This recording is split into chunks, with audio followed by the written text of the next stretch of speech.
into reclaimed water and sludge. Every year, sewage treatment plants produce millions of tons of sludge that is settled out from sewage wastewater. In North America, we have many names for sludge: solid waste, sewage compost, Nutricake, black gold, or biosolids. The name we use depends on what we do with the sludge, but for Laura Orlando, it is what it is. It was considered a hazardous waste for a very long time until the Part 503 rules were written, and it was recast as a beneficial, non-hazardous substance. Sewage treatment was never meant to clean. It was never meant to purify. It was never meant to result in products that were safe and beneficial and somehow sanitized and chemical-free that could then be reintegrated into the nutrient cycles. Never started out that way, and nor is it possible to make it that way. We end up in a treatment process with a very dangerous material that most unfortunately we are now putting into life cycles, putting on land. We want to reuse the nutrients in our human and food wastes. The treatment process, however, does not succeed in eliminating the pathogens in human waste. We also know that sludge contains an unknown and vast array of chemical wastes. The pressure is on to dispose of sludge. Whatever it's made of, it has to go somewhere.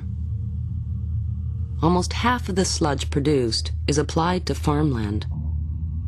In many cases, it is free of charge to the farmer.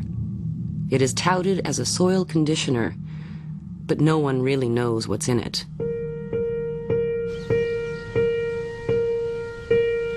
Several forms of wastes find their way onto our productive farmland under the guise of fertilizer. Among them, pulp and paper sludges, raw septic waste, as well as sewage sludge. Not long after moving to rural Ontario, Maureen Riley experienced the situation firsthand. Forced into activism, she now pioneers the anti-sludge movement in Canada. I found out that they were planning on putting 5,000 tons of paper mill sludge residue all in these fields where the cattle graze all around the house on all three sides. And I thought, I've never heard of such a thing, that they would take industrial waste and just put it on the top of pasture land. And I didn't think that the chemicals that would be in that waste would be good for the cattle, and certainly didn't think anyone would want to come to a bed and breakfast where there was industrial waste around the house. So I started to ask some questions. I made some phone calls, and I didn't like the answers I was getting. People were very evasive. The Ministry of Agriculture didn't want to talk about it. There were a lot of very dodgy answers around what the chemicals in the sludge would be. It's a combination of chemicals, heavy metals, materials that may be contaminated and may be dangerous, or may not be.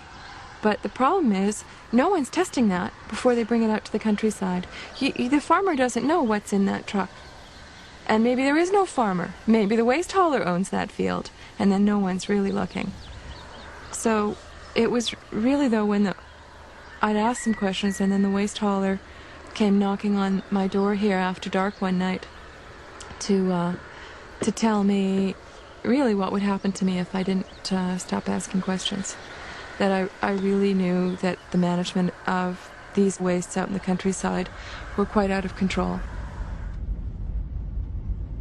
Maureen Riley was contacted by a local farm family subject to a different form of sewage waste disposal. Each year, hundreds of millions of liters of raw, untreated, untested septage is being deposited on farmland.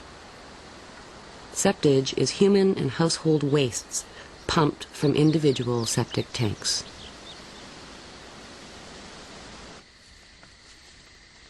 Farmers Terry Bodway and her husband Tim find themselves at the mercy of the growing drive to dispose of sewage waste on productive Canadian farmland. Their neighbor receives raw septic waste. People can't comprehend that sewage waste is being dumped on farmland. I mean, you drive past these farms, you would never imagine that. Neighbors aren't notified when they're going to be dumping sewage on land. Okay, like we didn't know that this was going to be happening. They don't make anyone around the area aware of what's happening. All year he's in. Doesn't matter whether it's raining, doesn't matter whether it's snowing, doesn't matter what. He comes in and he dumps. How often does he come? Anywhere from once to 4 or 5 times a day. Times a day? Mm-hmm. And they've told me at the ministry, this is what I say to them. I say, you know what? He comes in at least once a day, up to 5 times a day. So I'm sort of questioning where is it coming from? And no one will answer me. And this has been going on how long? 2 years. Little over 2 years. The gentleman who lives across from us over here, you would have gone past his house on your way over. He had his water tested and it's come back with contaminated with E. coli contamination. And it said sewage contamination is what it said. In the neighboring fields, Maureen Riley takes a closer look.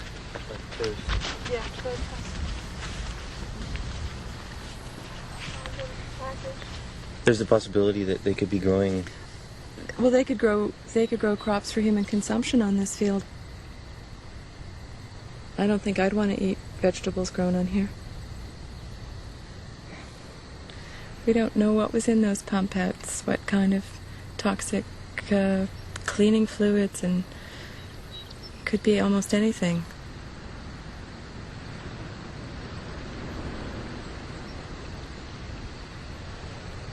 Do you know that the waste industry wants to come out and put their industrial waste on these fields?